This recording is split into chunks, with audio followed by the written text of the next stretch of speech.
Does getting off the couch now come with sound effects? Same. I'm Dina, I'm over 40, and let's be honest, things feel different now. Hips are tighter, the back gets stiff, and sometimes tying your shoes feels like an Olympic event.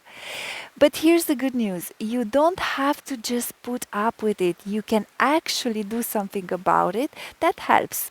And no, it doesn't involve becoming a yoga pretzel.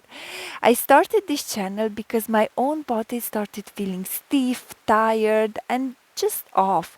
I've been practicing yoga for years, but when I hit my 40s, I realized I needed something gentler, smarter, and built for the long haul. So I started filming the kind of flows I wish I had. Simple, beginner friendly, feel good movement that helps you stay mobile now and into your 50s, 60s, and beyond. This channel is for real people, people who want to move better and feel like themselves again. So if that sounds like you, hit subscribe, roll off your mat, and let's take care of your body together. Because it's never too late to start moving now, and you're not too old.